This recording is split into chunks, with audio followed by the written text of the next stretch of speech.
저는 오늘 설교에 지난주에 이어서 하나님 앞에 서지 못할 거짓이라는 말씀으로 여러분들에게 말씀을 전하고 싶습니다. 자, 성경 전체에서 거짓이 얼마나 좋지 않은 것인가? 거짓은 아주 악한 것이라고 규정을 합니다.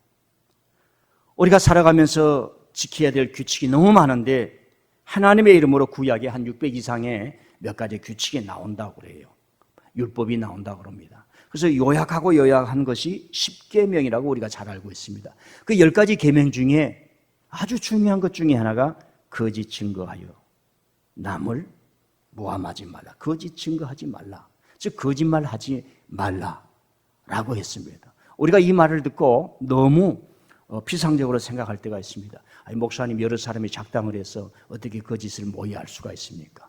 우리 주위에 비일비재하게 일어나고 있습니다. 그래서 바울 사도는 로마서에 수근수근하지 말 것이며 당을 만들지 말 것이며 분파를 말 것이며 고린도 교회처럼 분파를 만들지 말라라는 얘기를 하는 것을 우리가 알 수가 있습니다.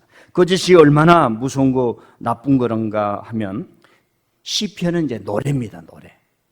하나님의 말씀에 대한 것들을 노래로 하는 거예요.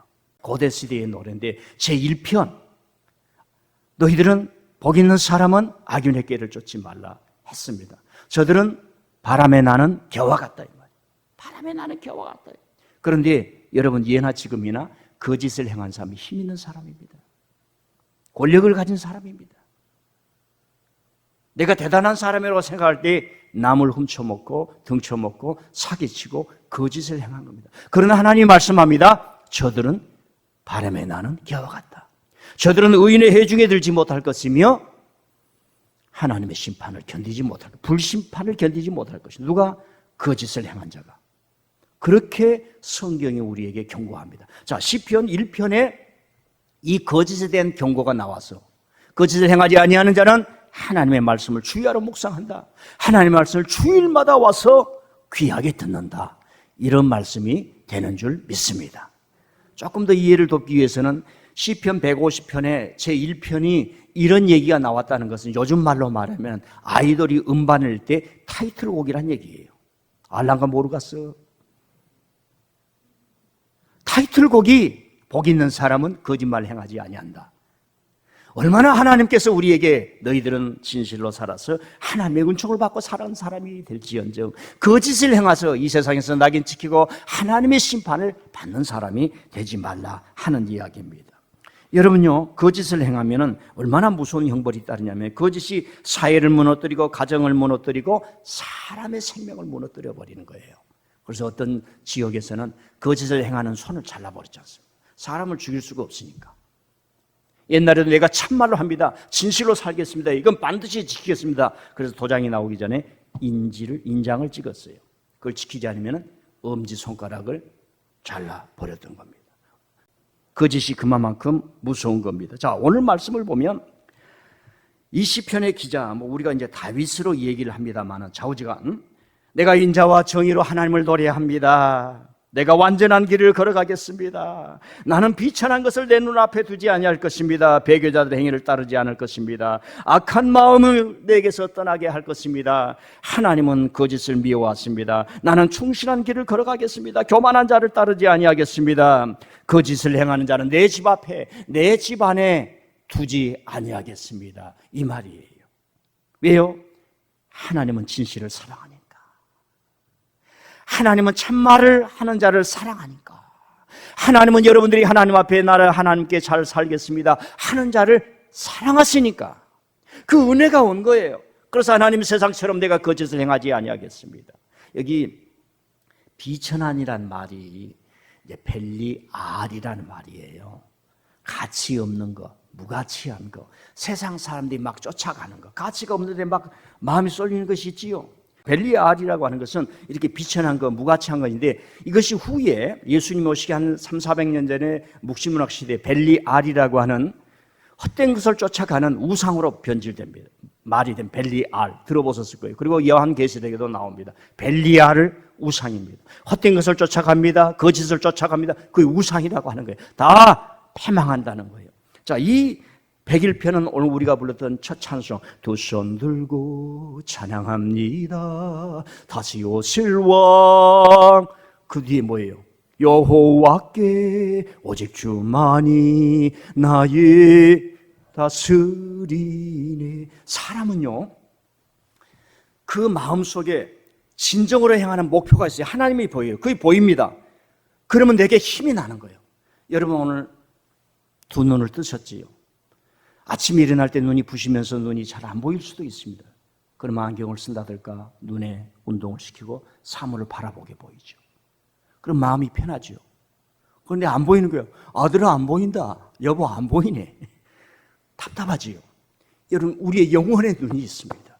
두 손 들고 찬양합니다. 하나님, 일주일 동안 열심히 살았는데 이 시간에 와서 내 모든 마음의 눈을, 심령을, 중심을 하나님께 맡깁니다. 이 포커스가 맞춰진 거예요. 그때 우리가 큰 힘을 입는 거예요. 하나님의 거룩이 내게 밀려오는 겁니다. 이게 음악의 힘입니다. 뮤직의 힘이에요. 찬양의 힘이에요. 이걸 현대에 들어와서 사람들이 알게 되었어요. 이 뮤직의 메시지가 얼마나 강한지. 두 손 들고 찬양합니다. 하나님 아버지, 어제 내가 자식에게 나무라면서 마음이 엉클어졌는데 지금 왔어. 나 주님만을 섬기리. 찬양을 하는데 내 온 마음이 모아지면서 어제 흐트러졌던 마음이 다 사라지고, 이게 예배의 힘인 줄 믿습니다. 그래서 예배는 여러분의 마음을 하나님과 예수 그리스도 안에서 일치되게 만들어서 거기에 힘이 일어나는 거예요. 그걸 우리는 기쁨이라고 말합니다. 감각적인 기쁨, 감성적인 기쁨이 아니라 기쁨이에요. 오늘 시인이 말합니다. 하나님 아버지, 내가 거짓을 버리겠나이다. 여러분요, 아들이 와서 아버지, 아이고 내가 정신 차리고 이제 내일부터는 아버지 앞에 잘할게요. 그럼 아버지가 내가 유산이 얼마 있더라? 20년 후에 물려줘야지. 다 그렇게 생각하지요. 왜? 진실을 말하는 자에게는 내 모든 걸 줄 수 있어요. 이게 사랑입니다. 하나님은, 하나님 아버지, 내가 주님을 믿습니다. 예수님을 믿습니다.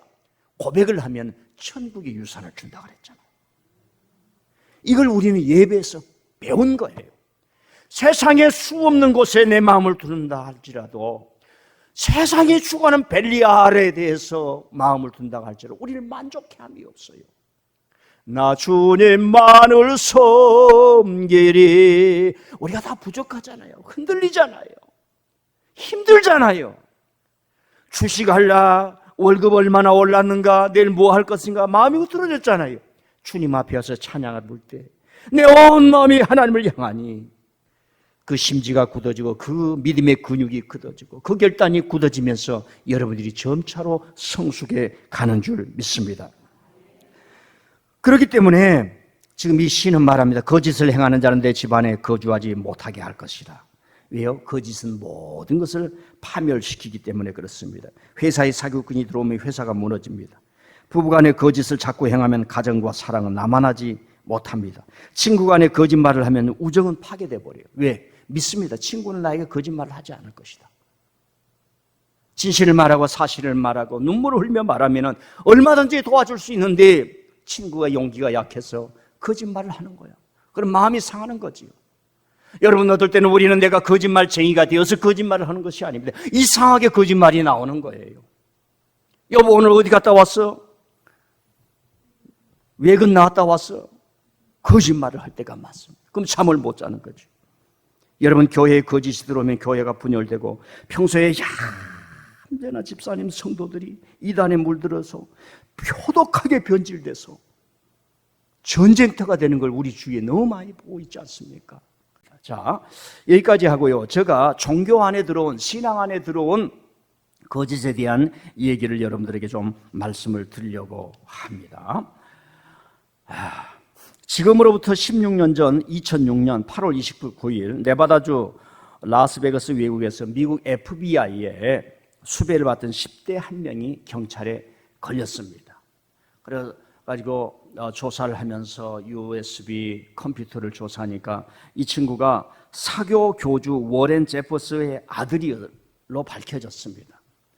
그래서 그때 당시에 많은 신고도 들어오고, 워렌 제퍼스라고 하는 사람이 이 텍사스에서 어마어마한 땅을 사놓고 교주로 행세를 하면서 수많은 사람들을 집단화시키면서 보고가 들어오는데 증거가 없습니다. 그리고 이때 당시에 12살 소녀가 자기가 임신을 했는데 여기서 탈출하고 싶은데 구해 주십시오 하는 전화가 911, 이제 미국에서는 911로 들려온 것입니다.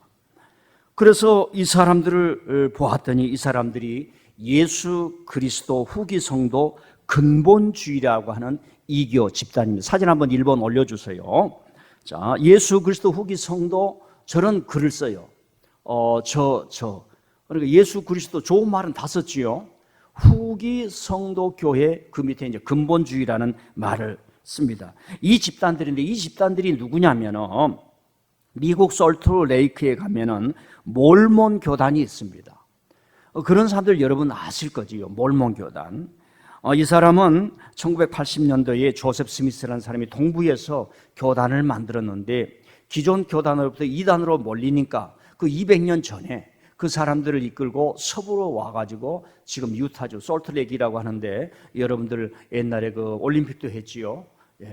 그런데 자리를 트고 지금은 거기에서 자기들끼리 그룹을 만들어서 솔트레이크를 거의 점령하다시피 했어요. 시장도 그 사람들 출신에서 나옵니다. 이 사람들이 이제 몰몬 교단인데 이름을 예수 그리스도 후기 성도 교회라고. 후기란 말을 왜 썼냐면은 기존 교회는 전편, 자기들이 후기 성도라든지 자기들이 더 잘났다라고 하는 얘기입니다.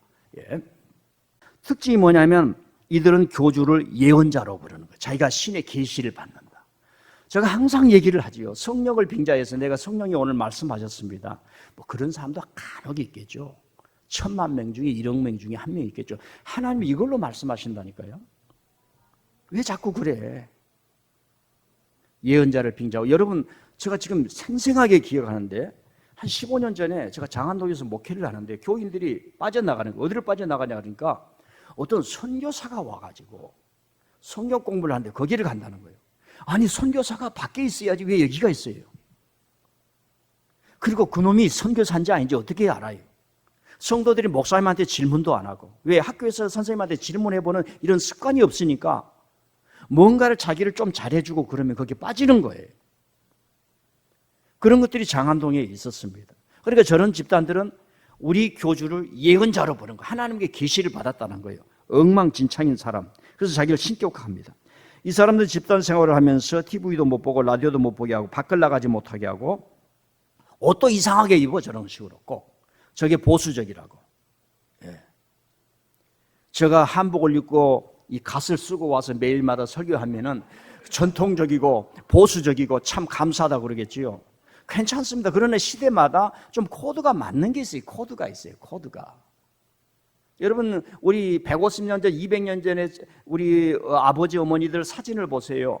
우리 기독교가 저 북쪽에 먼저 다니는데 전부 다 양복 입고요. 양복 입고요. 또 중절 모자 딱 썼어요. 얼마나 세련된지 몰라요. 왜? 하얀 옷 입다가 질려버렸어요. 이거 빨기도 어렵고. 아버지가 물론 이 하얀 옷을 문명배를 입다 질려버려가지고 양복이 편하구나. 뭐 양복이 좋다, 한복이 좋다 그런 얘기가 아니라 그만큼 시대를 따라가서 코드가 있는데 저런 식으로 아이들을 가르치고 거기에서 쇠뇌를 시켜요. 쇠뇌를 시키면 뇌가 바꿔지거든요. 쇠뇌를 빨리 벗을 수가 없습니다. 우리 뇌가 딱 각인이 돼가지고 그렇게 여러분들 코드를 만들어버리는 거예요. 그래서 종교에는 목사가 지식을 가르쳐야 되고 정보를 줘야 되고 비판력을 가르쳐줘야 됩니다. 저는 항상 그러려고 하는데 알란가 모르겠어요. 자, 그리고 저 사람들의 모토가 뭐냐면 오직 기도하고 순종하고 복종하고 순결하래. 성경이 좋은 말이잖아요. 아버지 어머니께 예 감사합니다. 감사합니다. 복종하고 순종하고, 그 복종하고 순종을 하나님께 하는 게 아니라 진리에 행하는 게 아니라 의에 복종하고 순종하는 게 아니라 교주에게 하라는 거예요. 근데 그것을 분별이 자체가 안 나오는 집단 생활을 하니까. 그리고 교주에게 결혼하는 게 하나님께 영광이 되는 거예요. 그래서 아버지들이 딸을 다 바치는 거예요. 교주가 달라 그러지 않아도 우리 딸 좀 데려가 주세요. 왜? 천국에서 복이 있다고. 성경을 가지고 거짓말합니다. 성경을 가지고 거짓말합니다. 금덩어리와 다이아몬드로 얼마나 거짓이 많이 행합니까? 그래서 우리가 성경을 제대로 배울 필요가 있습니다. 자, 경찰이 급습했을 때 어린아이들 416명, 어린아이들만. 자, 그래서 이 사람들이 400명의 어린아이들이 있는데 이 어려워 어떻게 할 수가 없어요. 지금 여기 범죄 집단이기 때문에 경찰들이 이 아이들을 데리고 다 안전한 곳으로 이동을 하려고 하니까 어린아이들이 여기가 천국인데 왜 우리가 갑니까? 안 갈래요. 막 그러는 거예요. 안 갈래요. 보니까 아버지가 다 똑같아. 그래도 경찰들이 이건 범죄 집단이니까 이동을 했어요. 그러니까 주 법원에서 뭐라냐면 미성년자는 부모님께서 또 떨어뜨리면 안 된다 그러고 다시 돌려줬어요. 그러다가 경찰이 다시 증거를 잡기 위해서 급습을 합니다. 그래서 그 사원을 갔는데 참 제가 말하기 어렵지만 우리가 여러분 종교를 빙자해서 거짓이 얼마나 무서운가를 말씀드리기 위해서 이 말씀을 드리니까 이해하고 들으시길 바랍니다. 4층을 갔는데 4층에 벽이 말입니다. 이것처럼 큰데 온통 하얀 벽이에요. 그리고 거기에 침대가 탁 누워있는 거예요. 그 벽에는 하나님께 거룩 그렇게 써놓은 거예요. 그리고 뭐예요? 사랑을 바치는 것이에요. 소녀들을 데려가 성을 바친다 이 말입니다. 무서운 거예요. 그 사진을 올려줘야죠. 안 나옵니까? 네. 그리고 이 교주는 지금 감옥에 있습니다. 제가 드린 이야기가 조금 끔찍한데 이 이야기는 2000년대 초에 미국을 발칵 뒤집어 놓은 악마 같은 사교 교주와 그 집단 이야기. 일부 다처제들을 하나님의 법으로 생각하고 자기를 예언자로 부르게 하고. 이것은 뭐 우리하고 먼 이야기겠지. 자기가 다닌 교회가 싫은 거예요. 자기 집이 싫은 것처럼. 사람은 어디서든지 불만이 일어날 수 있고 불평이 일어날 수 있습니다. 한번 따라합시다. 정상이다. 여러분이 저를 싫어할 수 있어요. 우리는 감정의 동물이기 때문에 내 아내, 내 남편도 싫어할 때가 좋아할 때보다 더 많이 올 수가 있어요. 내 편견, 내 오해를 통해서. 내 작시도 싫어할 때가 있습니다. 다 번 돈 많은 것을 다 자식에게 주려고 하니 아깝겠어요? 안 아깝겠어요? 자, 시간이 가니까 결론을 말씀드리겠습니다. 이제 여러분 현대에 들어와서 교회라고 하는 타이틀을 쓰려고 하는 목사는 개혁신학을 배워야 됩니다. 개혁신학. 우리 기독교에게 합니다. 개혁신학. 성경을 1000번을 읽고요. 신학을 공부하지 않으면 멍충입니다. 성경 자체가 신학적으로 돼요. 여러분 창세기에 말한 안식일이 다르고 출애굽기에 말한 안식일이 다르고 이사야에 말한 안식일이 다르고 예수님 시대의 안식일이 의미가 달라요. 하나님은 안식일을 지키려고 하는데 왜 안식의 의미가 다를까? 성경 자체가 하나님의 뜻을 시대마다 새롭게 발전시키기 위해서 신학화된 것입니다. 예수님의 이야기도 마태와 마가와 누가와 요한이 다 다릅니다. 그 의미를 알아야 됩니다. 개혁신학을 해야 돼요. 개혁신학이 어디까지 왔느냐? 여성신학, 해방신학, 민중신학, 흑인신학, 남미신학, 아시아신학, 동아시아신학 여기까지 온 거예요. 이런 걸 얘기를 하면은 한국에서도 보수주의, 근본주의자들은 다 신신학이라고 버리는 겁니다. 넌센스입니다. 이 기독교 2000년에 신학이 어떻게 흘러왔는가? 그러니까 여러분들이 뭐 이제 교회를 선정을 하고 그럴 때 저 목사님이 개혁신학을 가르치는 신학교에서 훈련을 받고 건강한 교단에서 안수를 받고 그걸로 끝나는 게 아니에요. 이거 목사가 되려고 하면 말입니다. 얼마나 힘드는지요. 힘들어도 목양을 해야 되지요. 하고 싶지 않아도 목양을 해야 되지요. 여러분 한번 부모님 되면 자식을 버릴 수가 없잖아요. 자, 그런 겁니다. 그래서 제가 지금 성령과 거짓이 교회에 들어오면서는 안 되는데 왜 기독교 내에서 이런 거짓들이 횡행하는가? 지금 거짓 행하는 사람들은요 단일체이기 때문에 강력한 힘을 발휘해서 온통 인터넷, 유튜브 다 점령해가서 오는데 그래도 우리가 질 수가 없는 거지요. 진리만이 살아남는 줄 믿습니다. 교주는 죽게 돼 있고 교주는 감옥에 가게 돼 있고 이 이단들이 그렇습니다. 자기 힘을 얻기 위해서 힘 있는 사람하고 결탁을 하게 되는 것을 저와 여러분이 눈으로 보지 않습니까? 마지막으로 하나 더 얘기를 할게요. 이건 다음 주에도 얘기를 합니다. 워치만 리 계통의 이단들이 있습니다. 사이비 교주들이 있어요. 80년대 워치만 리라고 하는 중국 사람의 영향력이 많이 왔습니다. 이 사람은 뭐 천국도 없고 어떤 영적인 신비함을 강조하는 거예요. 체험을 강조하는 거예요.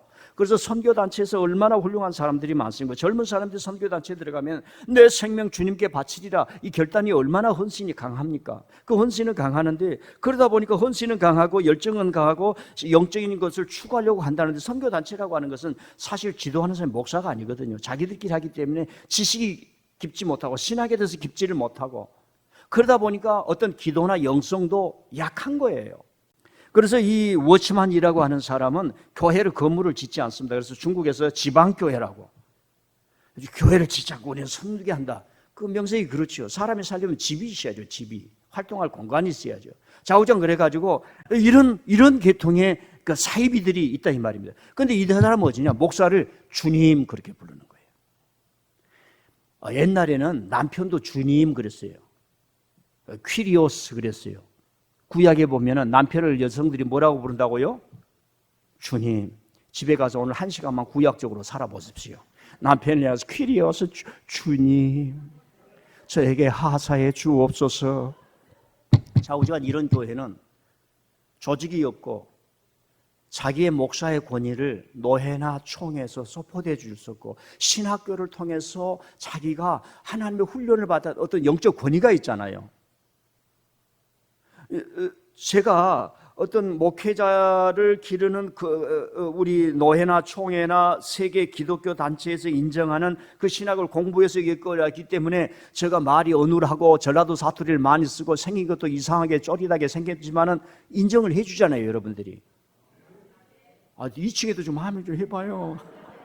근데 이 선교단체 온 사람은 자기 권위를 인정받을 곳이 없어요. 자기 혼자 내 잘났다 그러면 누가 해줍니까? 그러니까 자기를 주님이라고 부르는 거예요. 근데 그 사람 또 그렇게 하네?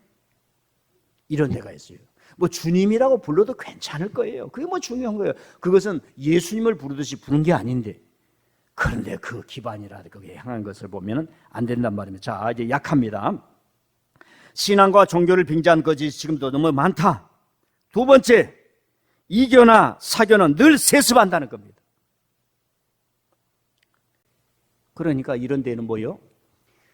사교, 이교자들이 자기 자식들한테 아내를 80명을 물려주고, 그거 보셨지요? 그 아들은 자기 아버지 아내라고 그래야 되나, 처부라고 그래야 되나, 마누라라고 그래야 되냐, 뭐라고 그래야 돼요? 그것까지 다 차지한 거예요. 이해가 안 되잖아요. 근데 그 속에 들어가면 그거 이해가 되는 거예요. 이단에 들어가면 다 옳은 거예요, 그냥. 다 옳다 이 말입니다. 그러니까 이단들의 세습하는 사람들의 멘탈리티, 이 멘탈리티나 정치, 종교, 경제력을 자기 자식에게 물려주는 멘탈리티랑 동일한 겁니다. 그래서 우리가 비판하는 거예요. 비판력, 분별력을 가져야 되는 거예요. 할렐루야. 좀 미안해. 이렇게 가르쳐준 사람이 누가 있을까 모르겠어요. 세 번째로는 이단들은 구약을 강조해요.